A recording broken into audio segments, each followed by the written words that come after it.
Very good evening everyone. सभी लोग जल्दी से ज्वाइन करें ताकि सेशन को स्टार्ट कर सकें। लेक्चर नंबर 9 है आज।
तो जल्दी ज्वाइन करिए ताकि सेशन को स्टार्ट कर सकें।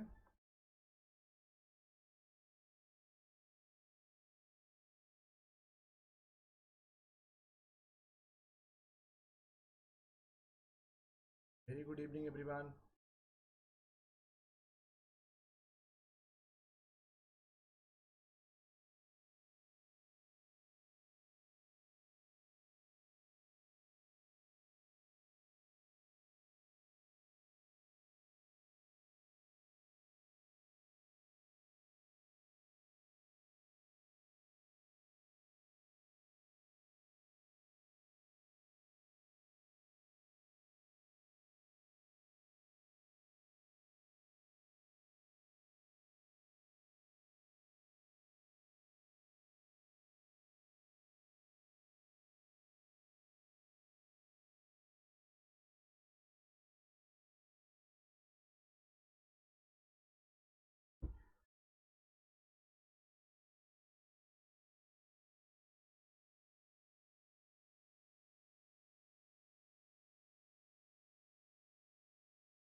Please do join everyone.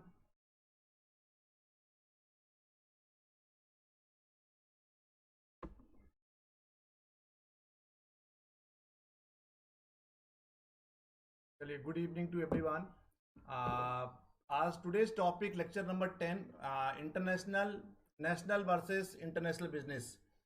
तो ये कॉमर्स का सिलेबस पीजीटी का चल रहा है, आप लोगों को पता ही है, और इकोनॉमिक्स में भी जो लोग बच्चे हैं उनके लिए भी इंपॉर्टेंट लेक्चर है। तो देशी एवं विदेशी व्यापार के हम लोग बात करेंगे। So all those candidate who are joining the very first time, my name is Anubodh Singh. Since last 11 year I am taking classes for UGC NET in management commerce and economics, and I used to work with India's top teaching and research organization like IIM Lucknow, Lucknow University, LPU, MIT University, Sharda. Mentored and guidance more than 1,000 plus candidates for UGC NET in Commerce, Management and Economics. Last few years, I have been qualified 4 times JRF in a Commerce and Management. Published more than 20 research paper in a index journals like Scopus, TR, UGC KR, UGC listed. MBA International Business, MCOM, IB, MA Economics and PhD Applied Economics. Today's topic आज क्या क्या समझ में आया आपको? Domestic and international business का introduction, difference, nature, importancy, approaches, problems, entry strategy, advantage and disadvantage और reasons for recent international business growth. पहले समझिए कि डोमेस्टिक बिजनेस और इंटरनेशनल बिजनेस क्या होता है, उसके बाद दोनों में डिफरेंस आपको ऑटोमेटिकली समझ में आ जाएगा। पहले हमने इसको डिवाइड किया है, इसको कैरेक्टराइज किया है on the basis of geographical areas. तो डोमेस्टिक बिजनेस होता है, it is carried out with in the national और geographical borders of the country. Domestic business हम लोग एक देश की ज्योग्राफिकल बाउंड्रीज के अंतर्गत करते हैं। जैसे कि भारत में प्रोडक्ट बनाकर भारत में ही बेच रहे हो, उसको हम लोग बोलेंगे डोमेस्टिक बिजनेस और नेशनल बिजनेस, कोई घरेलू व्यापार या देसी व्यापार। इंटरनेशनल बिजनेस की कहेंगे तो it is carried out across the borders and national territories of a country. India में बना के आप श्रीलंका में सामान बेच रहे हो, भूटान जा रहा है, सऊदी अरेबिया जा रहा है, चाइना जा रहा है, जापान जा रहा है, पाकिस्तान जा रहा है, अमेरिका जा रहा है, that is called international business. तो कुल मिलाकर समझ गए, डोमेस्टिक बिजनेस होता है जब ज्योग्राफिकल एरियाज के बेसिस पे अगर इसको हम क्लासिफाइड करेंगे तो अब एक देश में बनकर एक देश की बाउंड्रीज के अंदर अगर सामान बिक रहा है उसको डोमेस्टिक बिजनेस कहते हैं। इंटरनेशनल बिजनेस, अब एक देश में सामान बनाकर दुनिया के दूसरे और देशों में सामान को भेज रहे हैं, सेल आउट कर रहे हैं, उसको इंटरनेशनल बिजनेस, अंतरराष्ट्रीय व्यापार या विदेशी व्यापार कहा जाता है। रिस्ट्रिक्शंस मतलब रुकावटें। Tariff and quotas are not present in airy and very few local restrictions are imposed on domestic business. जो रुकावटें होती हैं, जो रेस्ट्रिक्शंस होती हैं डोमेस्टिक बिजनेस में बहुत कम होती हैं।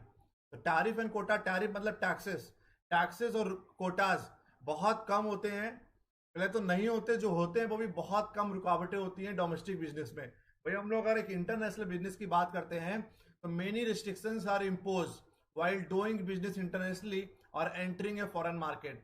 जब हम लोग एक देश से दूसरे देश में अगर व्यापार करना चाहते हैं तो कई सारे टाइप्स की रुकावटें होती हैं। टैरिफ बैरियर्स होते हैं, नॉन टैरिफ बैरियर्स होते हैं, एक्सचेंज कंट्रोल, लोकल टैक्सेस, तो कई सारे टाइप की रुकावटें आपको सामना करना पड़ता है जब हम लोग एक देश से दूसरे देश में जाकर व्यापार करते हैं। भाई हम लोग एक देश में रहकर अपने देश में व्यापार करते हैं तो रुकावटें बहुत कम होती हैं। Culture, there is a less difference in the market culture of local areas and region within the country. The market culture is relatively uniform. तब एक देश में रहकर एक देश में व्यापार करते हैं तो कल्चर बहुत ज़्यादा डिफरेंसेस नहीं होता, बट जब market culture widely varies among different nations and region, तब एक देश में बनाकर दुनिया के दूसरे देशों में जाके व्यापार करेंगे तो आपको नया कल्चर देखने को मिलेगी, नया नया टेक्निक देखने को मिलेगी। तो कल्चर अलग अलग देशों में अलग अलग टाइप का आपको कल्चर देखने को मिलता है। रिस्क फैक्टर लेस होता है इसमें, यहाँ पर रिस्क फैक्टर बहुत हाई होता है। करेंसी, यहाँ पे अगर भारत में सामान बेचकर भारत में सामान बनाकर भारत में ही बेच रहे हैं तो आपको एक सिंगल करेंसी इंडियन रुपीज में ही आपको डील करना पड़ेगा। बट अगर इंटरनेशनली अगर डील कर रहे हैं तो आपको मल्टीपल करेंसी चाहिए। जिस देश में व्यापार कर रहे हैं, अमेरिका में व्यापार कर रहा है, आपको डॉलर चाहिए होगा, कुवैत में व्यापार कर रहा है, आपको दिनार चाहिए होगा, सऊदी में व्यापार कर रहे हैं रियाल चाहिए होगा, चाइना में व्यापार कर रहे हैं रनबी चाहिए होगा, जापान में व्यापार करेंगे तो आपको येन चाहिए होगा। दुनिया के अलग अलग देशों के लिए आपको अलग अलग करेंसीज चाहिए होंगी। तो इंटरनेशनल बिजनेस में आपको मल्टीपल करेंसीज के साथ क्या करना पड़ता है, डील करना पड़ता है। ह्यूमन रिसोर्सेज, मानव संसाधन, domestic business can succeed with human resource with minimum skill and knowledge. Domestic business में आपको बहुत ज्यादा स्किल लोग, बहुत नॉलेजेबल लोग नहीं चाहिए। बट अगर हम वही अंतरराष्ट्रीय व्यापार की बात करते हैं, मल्टीलिंगुअल मतलब अलग अलग देश के लोग जिनको अलग अलग देश की भाषाएं के बारे में पता हो, अलग अलग कल्चर के बारे में पता हो। Employees are usually from same country, domestic business में सेम कंट्रीज के एम्प्लॉय होते हैं, बट इसमें हमारा global HR practice are carried out in an international business.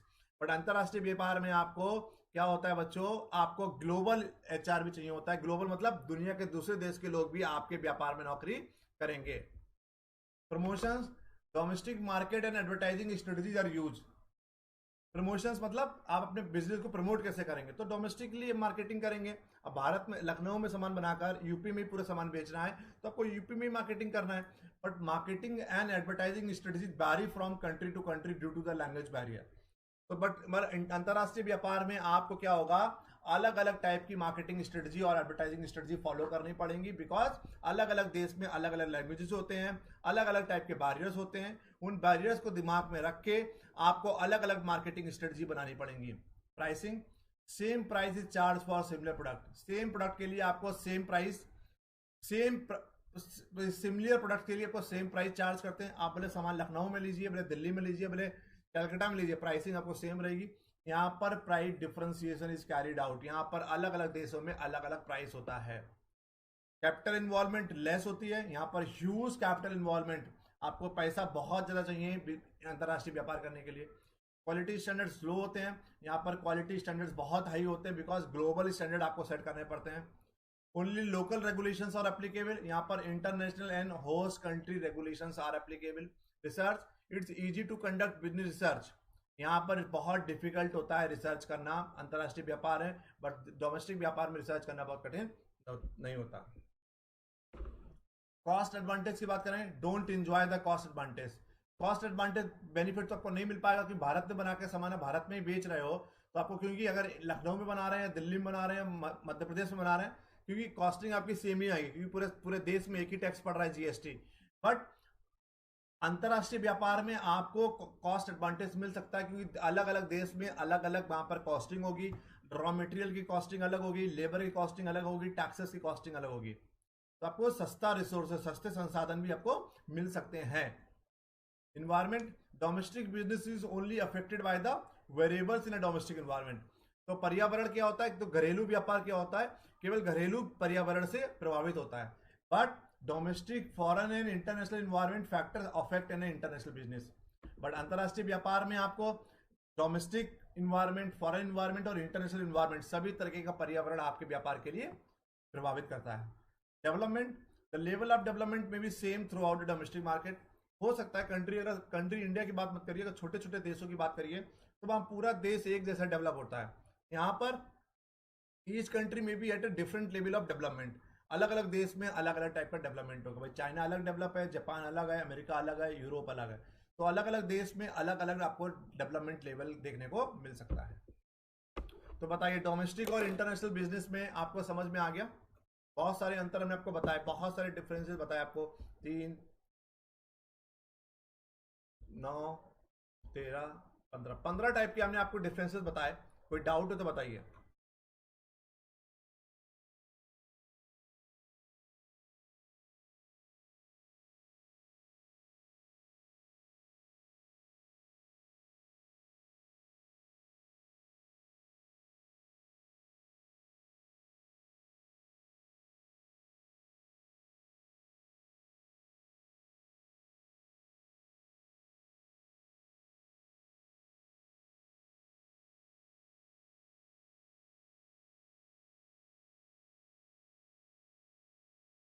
कोई डाउट हो तो बताइए जल्दी से।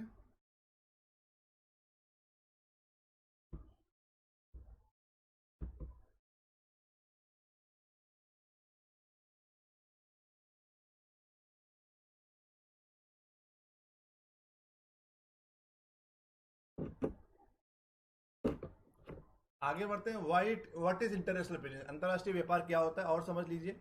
The exchange of goods and services, resources, knowledge and skills among individuals and businesses इन 2 और मोर country.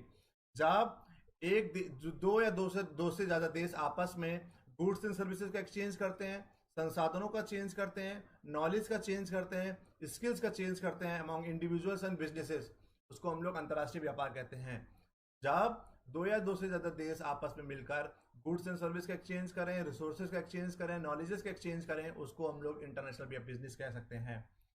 Transaction that are carried out across the national border to satisfy the objective of individuals and organisations, मतलब ऐसे सभी transactions जो अंतरराष्ट्रीय, जो एक देश से दूसरे देशों के बीच में होते हैं, इंडिविजुअल्स और ऑर्गेनाइजेशंस के ऑब्जेक्टिव्स को पूरा करने के लिए, ऐसे सभी ट्रांजेक्शंस को अंतरराष्ट्रीय व्यापार के अंतर्गत रखा जाता है।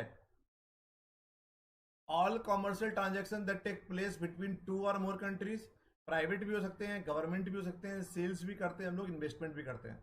कभी क्या होता है, आपने भारत से पैसा निकाल कर आपने अमेरिका की बैंक में जमा कर दिया, भारत में सामान बनाकर अमेरिका में बेच रहे हो, प्राइवेट इन्वेस्टमेंट भी होता है, गवर्नमेंट इन्वेस्टमेंट भी होता है। तो कई सारे टाइप्स के हम लोग अंतरराष्ट्रीय व्यापार में ट्रांजेक्शन कर सकते हैं।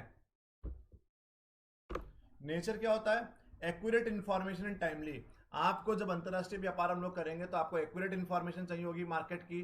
अगर इन्फॉर्मेशन अगर आपको पूरी तरह से ठीक से नहीं मिलती तो आपको फेलुअर की स्थिति फेस करनी पड़ सकती है। तो ये बहुत इंपॉर्टेंट है। आपका नेचर कैसा होना चाहिए, नेचर क्या, एक्यूरेट इन्फॉर्मेशन होनी चाहिए और समय पे इन्फॉर्मेशन मिले, ये भी बहुत बड़ी बात है।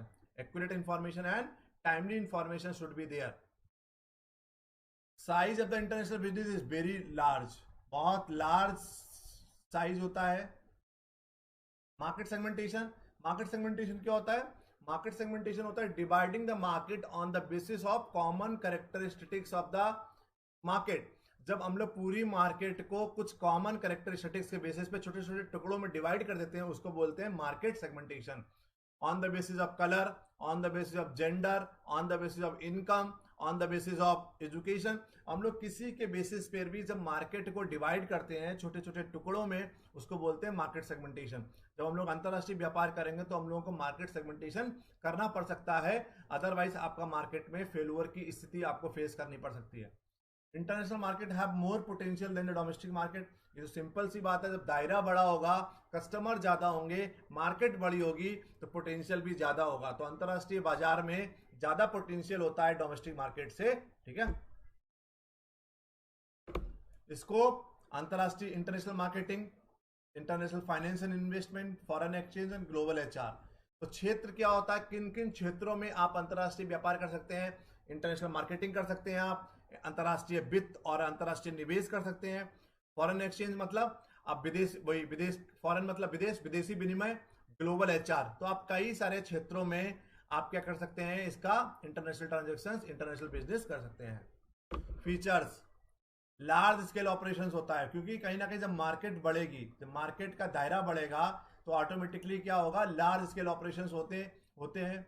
Integration of the economy, integration of the economy मतलब एक देश दूसरे देश से जोड़ना।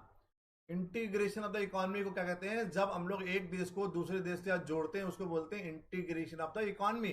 जब अंतरराष्ट्रीय व्यापार करेंगे तो एक देश दूसरे देश से जुड़ जाता है, बिजनेस पर्सपेक्टिव से जुड़ जाता है।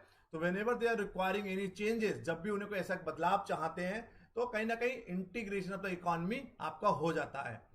क्लियर। तो अंतरराष्ट्रीय व्यापार करेंगे, जब एक देश दूसरे देश में जाकर व्यापार करेगा, तो आपस में रिलेशंस अच्छे बन जाते हैं। बिजनेस रिलेशंस अच्छे बनेंगे तो ऑटोमेटिकली क्या होगा, आपस में दोनों देश जुड़ जाएंगे। Dominated by the developed country and the multinational corporation. अंतरराष्ट्रीय व्यापार को डोमिनेट किसने करके रखा हुआ, जो विकसित देश है, Japan, China, Europe, America, Germany, France.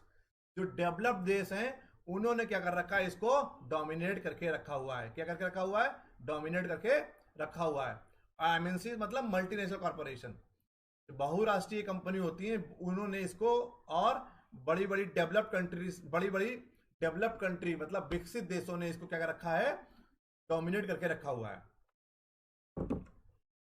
Benefit to the participating country, benefit मिलता है। कंपटीशन बहुत टफ होता है आज के टाइम में। देखिए सस्ता सस्ता मोबाइल मिल रहा है, सस्ता इलेक्ट्रॉनिक गुड्स मिल रहा है, सस्ते कपड़े मिल रहे हैं, कहीं ना कहीं कंपटीशन बहुत ज्यादा बढ़ेगा। अगर एट द एंड जब कंपटीशन बढ़ेगा, तो बेनिफिट किसको होगा, बेनिफिट हमेशा कस्टमर को होगा। तो कंपटीशन बढ़ता है तो क्या होता है, प्राइसेस को आपको ना चाहकर भी कम करने पड़ते हैं। साइंस एंड टेक्नोलॉजी का बहुत बड़ा रोल है, और इंटरनेशनल रिस्ट्रिक्शंस, अंतरराष्ट्रीय रुकावटों का भी सामना आपको करना पड़ सकता है। इंपॉर्टेंसी, यहां तक कोई doubt.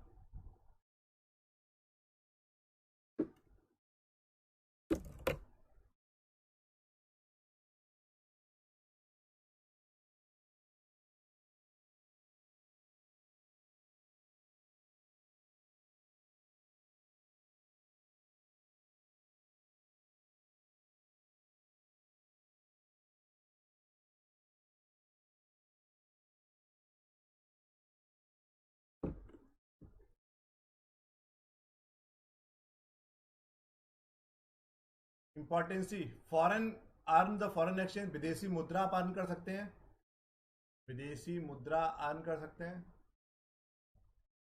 Optimum utilisation of resources, संसाधनों का बहुत अच्छी तरीके से प्रयोग कर सकते हैं आप।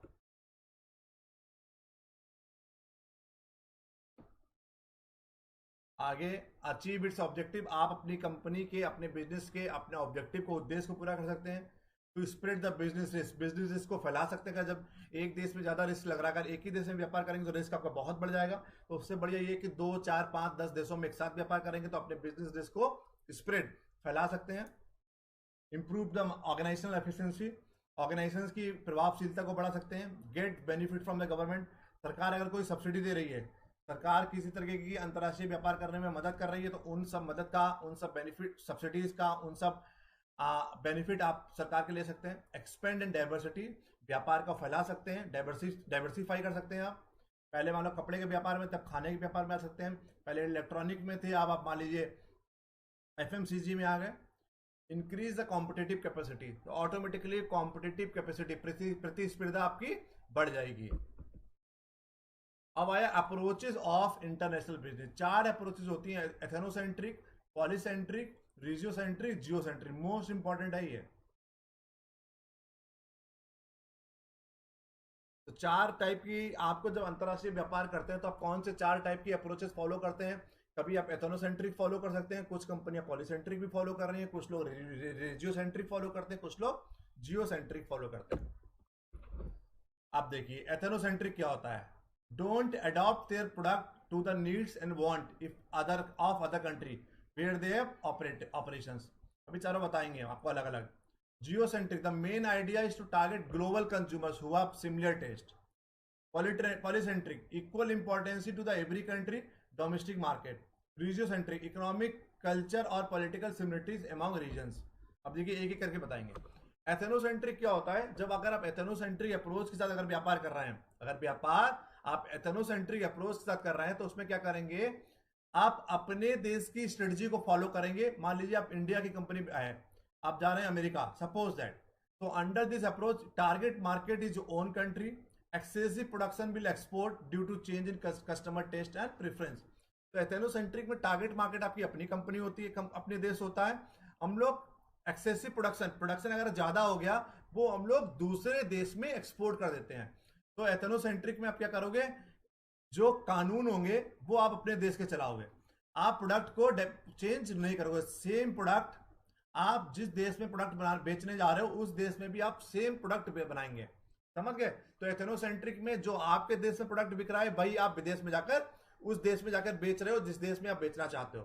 तो एथेनोसेंट्रिक में टारगेट मार्केट आपकी अपना देश होता है।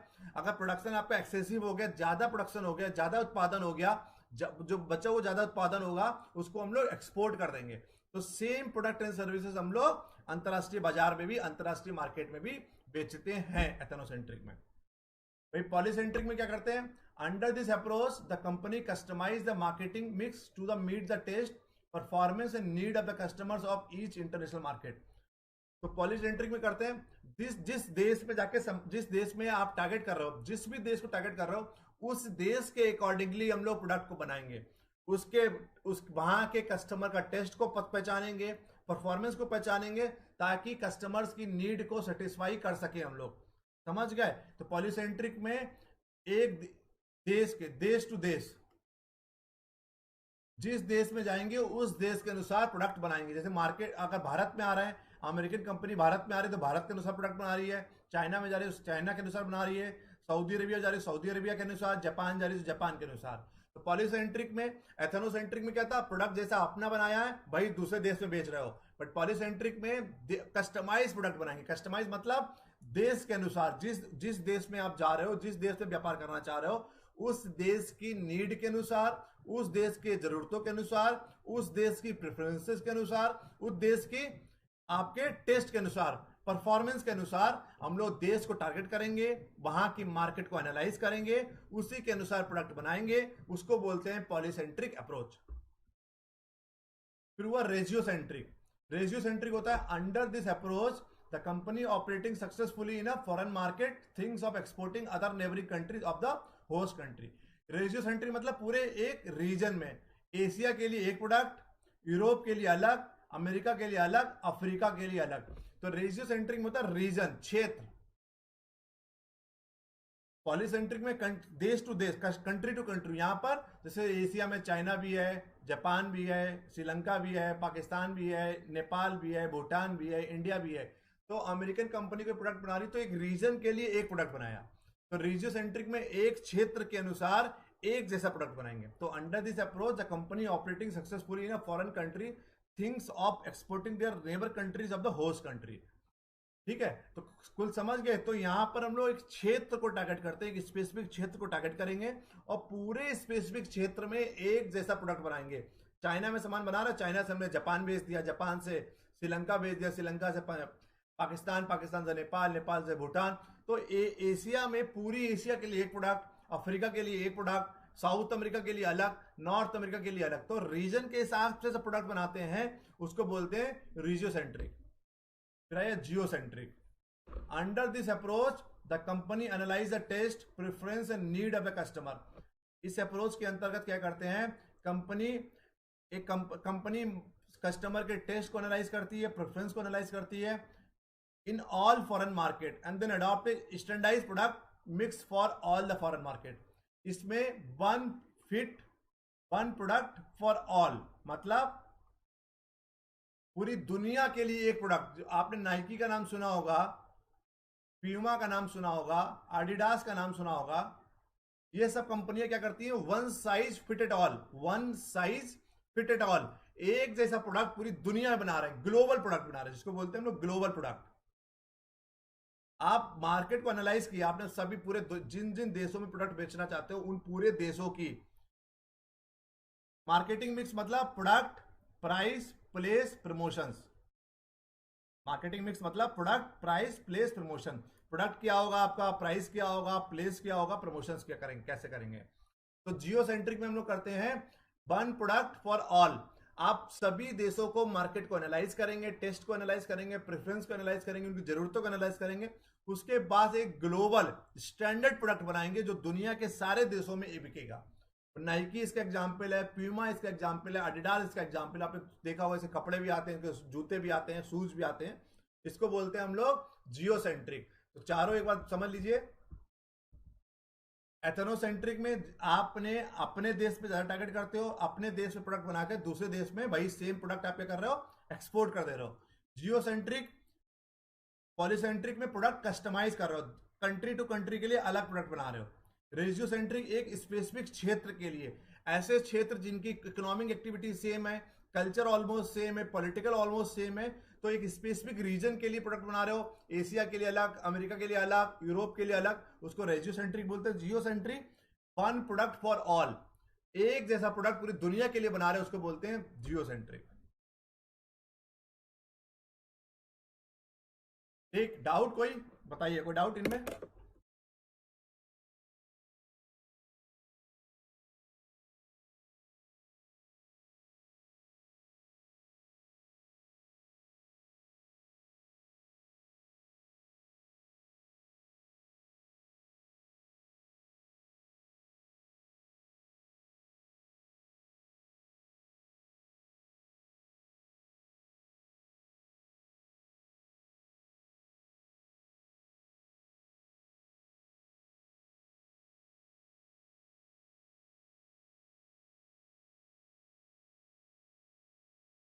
अब जब हम लोग ये अप्रोचेस फॉलो करते हैं अंतर्राष्ट्रीय व्यापार की, तो कौन कौन सी परेशानियों का सामना आपको करना पड़ सकता है। सबसे पहला हुआ पॉलिटिकल फैक्टर। आपको देखिए, आज ही देख रहे होंगे, अभी आज 2-3 दिन से खबर चल रही है कि फेसबुक और ट्विटर बंद होने वाला है। तो कहीं ना कहीं पॉलिटिकल फैक्टर होता है, राजनीति ने कुछ कानून लगा दिए। अब देखिए व्हाट्सअप, व्हाट्सएप पे भी कुछ सरकार ने कुछ रूल्स रेगुलेशन लगाए। तो पॉलिटिकल फैक्टर्स हो ही सकते हैं, राजनीतिक फैक्टर्स। हर देश में अलग अलग राजनीति पार्टियां, हर देश में अलग अलग सरकारें हैं, तो पॉलिटिकल फैक्टर्स बहुत ज्यादा हो सकते हैं। पॉलिटिकल बहुत ज्यादा इंटरवेंशन करती है, सरकारें कभी भी कुछ भी करके पॉलिसीज को चेंज कर सकती है। दूसरा प्रॉब्लम क्या है, high foreign investment and high cost. बहुत ज्यादा आपको विदेश में निवेश करना पड़ता है, जिसकी बहुत ज्यादा कॉस्ट इन्वॉल्व होती है। एक्सचेंज इनस्टेबिलिटी, जो एक्सचेंज रेट होता है $1 इक्वल टू 70 रुपी, जो वन रेनेवी इक्वल टू, रेनेवी मतलब जो चाइना की करेंसी है, 11 रुपए। अगर बहुत जल्दी जल्दी करेंसी फ्लक्चुएट करेगी, वो भी एक बहुत बड़ी अंतर्राष्ट्रीय व्यापार में प्रॉब्लम है। एंट्री रिक्वायरमेंट, अगर एक देश से दूसरे देश में जब व्यापार करने जा रहे हैं, तो कभी कभार एंट्री रिक्वायरमेंट हो सकती है। टैरिफ कोटा, टैरिफ मतलब टैक्सेस, अलग अलग देशेस में, अलग अलग कंट्रीज में अलग अलग टैक्सेस होते हैं। करप्शन एंड ब्यूरोक्रेसी, ब्यूरोक्रेसी वही IAS IPS. Corruption, technology policy, अलग अलग देश में अलग अलग टेक्नोलॉजीज की स्टैंडर्ड है। फिर क्वालिटी मैनेजमेंट, सबके अपने अपने क्वालिटी स्टैंडर्ड्स हैं, वो भी आपको फॉलो करने पड़ते हैं। तो कई सारे टाइप की अंतर्राष्ट्रीय व्यापार में आपको परेशानियों का सामना करना पड़ सकता है। पॉलिटिकल फैक्टर्स, जो राजनीतिक फैक्टर्स हैं, आपको पता ही है। हाई फॉरेन इन्वेस्टमेंट, बहुत ज्यादा विदेश में निवेश करना पड़ता है, विदेशी मुद्रा आपको बहुत ज्यादा चाहिए। एक्सचेंज इनस्टेबिलिटी का मतलब है जब करेंसी बहुत जल्दी जल्दी एक्सचेंज होगी आपकी, बहुत ज्यादा ऊपर उतार चढ़ाव होगा, तब दिक्कत होगी। Entry requirement, tariff quota, taxes, corruption, technology policy, quality management, ये अपने आप में एक टॉपिक है, आपको आगे पढ़ाया जाएगा। Export, licensing, franchising, foreign assembly, term के ऑपरेशन, ये अपने आप में टॉपिक आगे आपको पढ़ाएंगे, ठीक है। अब आया अंतर्राष्ट्रीय व्यापार का एडवांटेज क्या होता है। अंतर्राष्ट्रीय व्यापार का एडवांटेज क्या होता है, पहला आया फास्टर ग्रोथ। ग्रोथ बहुत तेजी से होती है, विकास बहुत तेजी से ग्रोथ होती है। अब देखो growth, access to cheaper inputs, जब आपको कई संसाधन सस्ते चाहिए होते हैं, चाइना में रॉ मटेरियल बहुत सस्ता मिलता है, चाइना में लेबर बहुत सस्ती है, भारत में लेबर बहुत सस्ती है, 25,000 30,000 में अच्छा पढ़ा लिखा इंसान एमबीए बीटेक वाला मिल जाता है। जब हम लोगों को एडवांटेज क्या है, एक ग्रोथ बहुत तेज होती है, सस्ता संसाधन मिल जाते हैं, सस्ते संसाधन मिल जाते हैं, इंक्रीज द क्वालिटी, प्रोडक्ट की क्वालिटी गुणवत्ता बढ़ जाती है, एफिशिएंसी बढ़ती है, मार्केट की न्यू न्यू अपॉर्चुनिटीज मिलती हैं, और व्यापार को डाइवर्सिफाई कर सकते हैं। पहले इलेक्ट्रॉनिक डाइवर्सिफिकेशन होता है बच्चों, पहले अगर आप इलेक्ट्रॉनिक के बिजनेस में, इलेक्ट्रॉनिक से टेक्सटाइल में आ गए, कपड़ों के व्यापार में आ गए,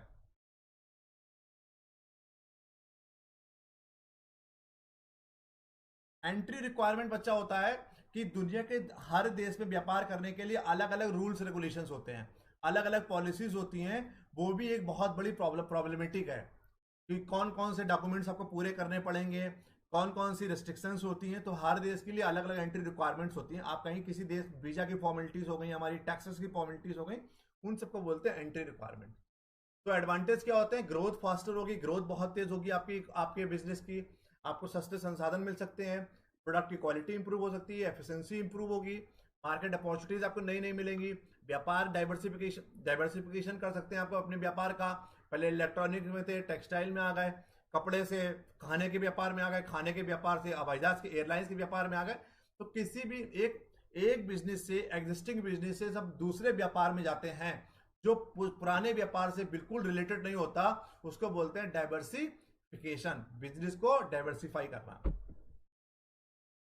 डिसएडवांटेज क्या होते हैं, कॉस्ट बढ़ेगी, बढ़ी जाएगी, कीमत बढ़ जाएगी ना, फॉरेन रेगुलेशन, विदेशी नियमावली और स्टैंडर्ड्स उनको मानना पड़ेगा, डिले इन पेमेंट, पेमेंट भुगतान आपको कभी कभार बहुत डिले हो सकते हैं, कॉम्प्लेक्स ऑर्गेनाइजेशनल स्ट्रक्चर, मतलब जो ऑर्गेनाइजेशनल स्ट्रक्चर होता है जो हमने आपको पढ़ाया था ऑर्गेनाइजिंग के दौरान, फिर तो दुनिया के अलग अलग देशों में अलग अलग ऑर्गेनाइजेशनल स्ट्रक्चर होते हैं। तो आपके जो संगठन का जो स्ट्रक्चर है, संरचना जो बनी हुई है, बहुत अलग अलग देशों में अलग अलग होती है। तो डिसएडवांटेज क्या है, आपका कीमत बहुत, कॉस्टिंग कॉस्टिंग बढ़ जाती है, विदेशी नियमावली को आपको मानना पड़ेगा, विदेशी स्टैंडर्ड्स को मानना पड़ेगा, भुगतान आपके डिले इन पेमेंट, पेमेंट्स आपको टाइम पे नहीं आएंगे, और कॉम्प्लेक्स ऑर्गेनाइजेशनल स्ट्रक्चर भी एक बहुत बड़ी परेशानी है। अब आया reason for recent growth in IB, कौन कौन से कारणों की वजह से अभी पिछले कुछ समय में, पिछले कुछ सालों में अंतरराष्ट्रीय व्यापार में बढ़ोतरी हुई है। अगला टॉपिक ये है, पहला हुआ इसमें एक्सपेंशन ऑफ टेक्नोलॉजी, नया नया टेक्नोलॉजी आने की वजह से। आज भी देखिए, आप लोग अपने घर पे बैठे हो, अपने घर पे बैठे, उसके बाद भी आपको पढ़ा रहे हैं। आप क्या यहाँ, क्या दुनिया के कोई किसी कोने पे बैठे किसी से कोई बात कर सकता है। तो जैसे जैसे टेक्नोलॉजी बढ़ी है, वीडियो कॉलिंग आ गई, फोन सस्ता हो गए, तो कहीं ना कहीं टेक्नोलॉजीज का एक्सपेंशन होने के चक्कर में भी एक बहुत ज्यादा हम लोगों को रिसेंट ग्रोथ, बहुत ज्यादा ग्रोथ देखने को मिली है अंतरराष्ट्रीय व्यापार में। Business is becoming more global because आजकल व्यापार बहुत ज्यादा ग्लोबल हो रहा है, क्योंकि transportation is quicker, airline services कितनी ज्यादा दुनिया के हर देश की, हर देश से हर देश के लिए एयरलाइंस हो गई है, पानी के जहाज हैं, तो ट्रांसपोर्टेशन आपका बहुत क्विकर हो गया है, कम्युनिकेशन बहुत इनेबल हो गया, कम्युनिकेशन इनेबल कंट्रोल फ्रॉम, कितनी भी कोई दूर बैठा हुआ है आप कम्युनिकेट कर सकते हैं। आजकल वीडियो कॉल आ गई है, फोन पे कॉल आ गई है, व्हाट्सएप, ट्विटर, फेसबुक, तो कहीं ना कम्युनिकेशन करना बहुत सरल हो चुका है। दुनिया का कोई किसी कोने पर बैठा हुआ है, लेकिन हम लोग आराम से कम्युनिकेट कर सकते हैं। Transportation and the communication cost are more conducive for international operations, होता ही है।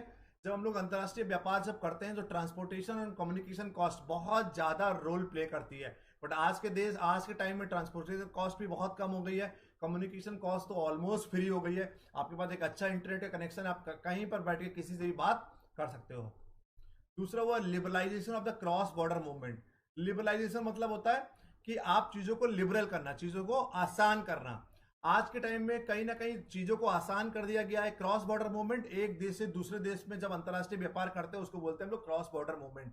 तो सरकार ने लोअर गवर्नमेंट बैरियर, सरकार ने बैरियर्स बहुत कम कर दिए, जिसकी वजह से मूवमेंट का, गुड्स का, सर्विसेज का बहुत आसानी से एक देश से दूसरे देश में हो रहा है। इसके चक्कर में भी बहुत ज्यादा ग्रोथ हम लोगों को अंतरराष्ट्रीय व्यापार में देखने को मिली है। GATT, general agreement on tariffs and trade, ये गैट एक एग्रीमेंट है, ये आपको अपने आप में टॉपिक आपको पढ़ाएंगे इकोनॉमिक्स के दौरान। इंटरनेशनल मॉनेटरी फंड, आईएमएफ, एक संस्था है, एक संगठन है, ये भी बहुत बड़ा रोल प्ले कर रहा है अंतरराष्ट्रीय व्यापार को प्रमोट करने के लिए। World bank, international monetary fund भी लोन दे रहा है मल्टीनेशनल कॉरपोरेशंस को। उसके अलावा वर्ल्ड बैंक भी क्या कर रहा है, लोन प्रोवाइड कर रहा है देशों को, कंपनियों को, ताकि अंतर्राष्ट्रीय व्यापार को और बढ़ावा मिल सके। ठीक है। उसके अलावा कुछ लोगों ने आपस में इकोनॉमिक कम्युनिटीज बना ली है ताकि एक देश को दूसरे देश में व्यापार हम लोग आसानी से कर सकें।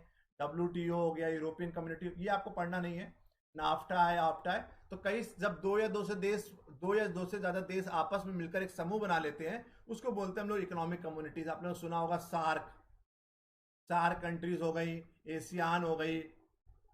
ऐसे कुछ देशों ने आपस में मिलकर कुछ समूह बना लिए ताकि अंतर्राष्ट्रीय व्यापार को प्रमोट कर सके।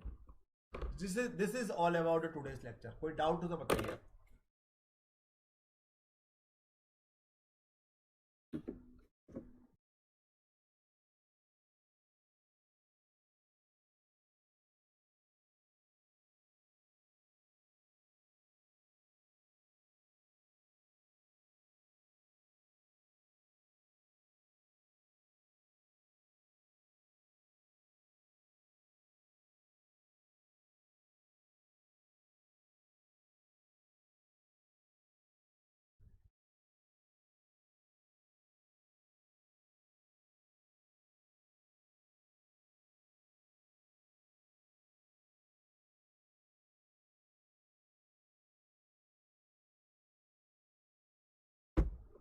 कोई भी डाउट हो आप लोग खुद पढ़ लिया करिए, हम आपको पीपीटी भेज देते हैं। उसके बाद कोई डाउट वगैरह तो व्हाट्सएप के थ्रू भी आप लोग पूछ सकते हैं, जो अपना ग्रुप है व्हाट्सएप वाला, ठीक है, उसमें आप पूछ सकते हैं। कोई भी डाउट हो आप लोगों को कभी भी मैसेज कर सकते हैं, आपको रिप्लाई कर दिया जाएगा। कोई भी क्वेरी हो, आपको पढ़ाई लिखाई में और कोई क्वेरी आ रही हो, तो कभी भी कोई क्वेश्चन पूछ सकते हैं।